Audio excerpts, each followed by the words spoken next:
आप लोगों को विश्वास किस पे है? न्यायालय पे है, पुलिस पे है? अरे भाई एक बात सुन, हम लोगों को हमारे देश के संविधान पर बहुत यकीन है।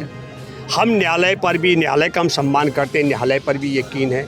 लेकिन न्यायालय की भी भूमिका आपको हम बता दें आपको, न्यायालय में गया 7 बेटियों के यौन शोषण की शिकायत दर्ज नहीं हो रही है। कानून ये कहता है। तो मैं ये कहना चाहता हूँ कि 1 महीने का वक्त हो गया है। आज हम ये मानते हैं कि हमारे पहलवान बेटियों की लड़ाई में मील का पत्थर साबित हुआ। पहली बार उसने चैलेंज स्वीकार किया। आरोपी ने ब्रजभूषण शरण सिंह ने कहा कि मैं नार्को टेस्ट कराने के लिए तैयार हूँ। इसे मैं ये मानता हूँ, आंदोलन का साथी होने के नाते 35 साल के अनुभव के मुताबिक ये हमारी लड़ाई का एक कदम आगे हुआ आज। लेकिन मैं दूसरी बात महत्वपूर्ण कहना चाहता हूँ। अब कंडीशन है कि नार्को टेस्ट कैसे होगा। नरेंद्र मोदी की सरकार पर हमको रत्ती भर यकीन नहीं है। अगर नरेंद्र मोदी की सरकार पर यकीन न होने के कारण भी हमारे पास है, वो ये है कि पास्को एक्ट के तहत मुकदमा दर्ज होने पर तत्काल आरोपी को जेल में डाला जाता है ताकि वो सबूत नष्ट न कर सके और पीड़िता को धमका और डरा न सके। लेकिन ऐसा नहीं हुआ। दूसरी बात है कि ये बेटियां 18 जनवरी को आई थी, तभी एफआईआर दर्ज हो जाती।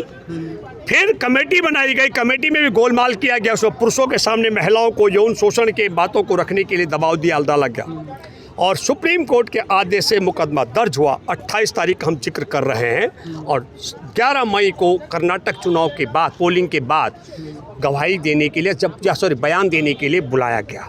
तो हमको यकीन नहीं अब है कि यौन शोषण के आरोपी ने जो स्वीकार किया चैलेंज, तो नार्को टेस्ट कैसे हो। हम कोई रिस्क लेने के लिए तैयार नहीं है। एक नार्को टेस्ट होता क्या, आपके दर्शकों को बता दूं।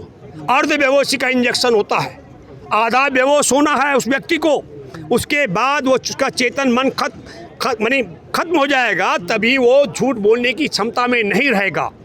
तो वो अर्धबेहोशी का इंजेक्शन की खरीद हमारे जो धरना दे रही पहलवान बेटियां, इनके सहयोगी कमेटी लेकर आएगी। मोदी सरकार पर यकीन नहीं हो सकता है कि ब्रजभूषण की देह में जो इंजेक्शन लगाया जाएगा वो नकली हो, वो अर्धबेहोशी न हो पाई।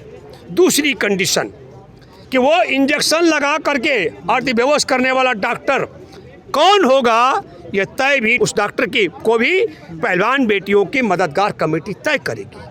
3, वो साइकोलॉजिस्ट, मनोविज्ञान का जानकार डॉक्टर कौन होगा, ये बात भी डॉक्टरों को, उस डॉक्टर की भी पहलवान बेटियों की कमेटी तय करेगी। तकनीशियन और मेडिकल में कौन लोग, अगर पहलवानों की, पहले 1 मिनट सुनो, इसीलिए हम कह रहे हैं उसका सुनिए। अर्धबेहोश के इंजेक्शन में रत्ती भर गलती हो गई तो जीवन भर कोमा में जाने का, जान चली जाने का खतरा होता है। इसलिए है क्योंकि इन्होंने विनेश फोगाट की बहन बबीता फोगाट को भी पहलवान बेटियों के खिलाफ कर दिया। वहाँ पीड़ित बेटी के बहन भी है, वो धरना दे रही बेटी की बहन भी है, और आपको बताता हूँ ओलंपिक पदक विजेता भी है। और जो कमेटी बनाई गई है खेल मंत्रालय की तरफ से, उसका वहाँ पर भी इनकी तरफ से प्रतिनिधि है। तो इसलिए है हमको इन पर यकीन नहीं है, और इसलिए भी यकीन नहीं है क्योंकि ये यकीन करने के लायक नहीं है। आप समझ गए? आप लोगों को विश्वास किस पे है? न्यायालय पे है, पुलिस पे है? अरे भाई एक बात सुन, हम लोगों को हमारे देश के संविधान पर बहुत यकीन है। हम न्यायालय पर भी, न्यायालय का हम सम्मान करते हैं, न्यायालय पर भी यकीन है। लेकिन न्यायालय की भी भूमिका आपको हम बता दें आपको, न्यायालय में गया 7 बेटियों के यौन शोषण की शिकायत दर्ज नहीं हो रही है। कानून ये कहता है कि ऐसी शिकायत दर्ज न करने वाले पुलिसकर्मी के खिलाफ एफआईआर दर्ज करके 6 महीने के लिए जेल में डाल देने का। तो अगर मुख्य न्यायाधीश चंद्रचूड़ की बेंच ऐसा काम कर देती, कनॉट प्लेस थाने के जिस पुलिसकर्मी ने 21 तारीख को जब गई थी बेटियां और यौन शोषण की शिकायत में एफआईआर दर्ज नहीं की थी, तो आज मैं आपको दावे से कह सकता हूं कि एफआईआर दर्ज होने के बाद गारंटी की बात है कि जो जांच अधिकारी बनी है डीसीपी साहिबा, वह ब्रजभूषण को गिरफ्तार करके जेल में डाल चुकी होती।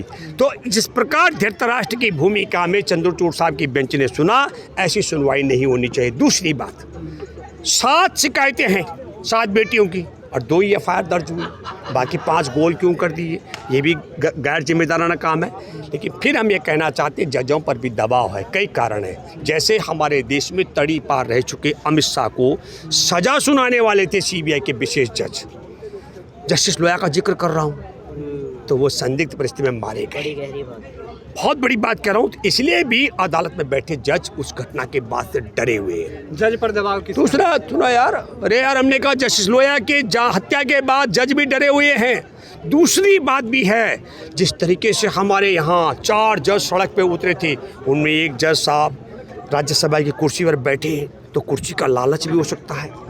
तीसरी बात, दुनिया का सबसे ताकतवर सॉफ्टवेयर है जासूसी का, पेगासस, जो बेडरूम में अगर आप मोबाइल लेके गए तो आपकी सारी काली फिल्में बना करके देता है। तो पेगासस की जासूसी का भी डर हो सकता है। और चौथी बात हो सकती है कि अगर जजों के मन में भाजपा का वोट बैंक की चिंता और बेटियों के सम्मान की चिंता न, और मैं फिर कहना चाहता हूँ, अगर ये 4 चीज़ें, अगर जस्टिस लोया की हत्या का भय है, कुर्सी का लालच है, पेगासस के दायरे में फंस गए हो, ये भाजपा का वोट बैंक बचाना है, तो ये हमारे देश की न्यायपालिका, हमारे देश के संविधान, हमारे देश के महिला, लोकतंत्र, मानवता सबका अपमान है।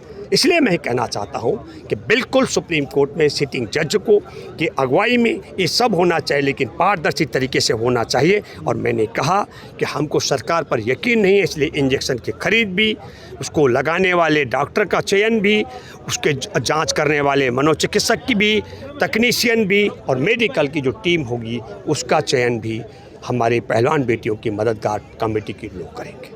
धन्यवाद।